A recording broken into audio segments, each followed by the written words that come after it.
যে নারীকে আল্লাহ সব থেকে বেশি ভালোবাসে তাকে এই 4টি কষ্ট দেন। এই 4টা পরীক্ষায় আল্লাহ ফেলেন। এরপর তাকে ওই পরীক্ষায় উত্তীর্ণ করে আল্লাহ পাক তাকে জান্নাতের জন্য উপযুক্ত করেন। আপনার বিরুদ্ধে কেউ যদি মিথ্যা অপবাদ দেয়, কালিমা লেপন করে, ধৈর্য হারাবেন না। ভাববেন হয়তোবা আল্লাহ পাক আমাকে পরীক্ষা করছেন। আপনি নিজে পবিত্র, এটা দুনিয়ার কোনো মানুষ না জানলেও আপনি নিজে জানেন। অতএব আপনি কষ্ট নিবেন না, মন খারাপ করবেন না, আপনি ধৈর্য ধারণ করবেন।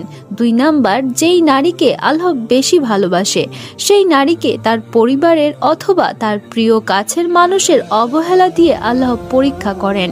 এবং 3 নাম্বারে, যে ব্যক্তিকে আল্লাহ অসুস্থতা দেন।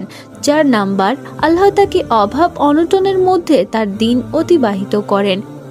এই 4টি পরীক্ষায় যদি আপনি ধৈর্য ধারণ করেন তবে মহান আল্লাহ তাআলা আপনাকে এই দুনিয়া ও আখিরাতে সর্বোত্তম প্রতিদান দান করবেন ইনশাআল্লাহ। প্রিয় ভিউয়ার্স, ভিডিওটি ভালো লাগলে লাইক, কমেন্ট, শেয়ার করতে ভুলবেন না।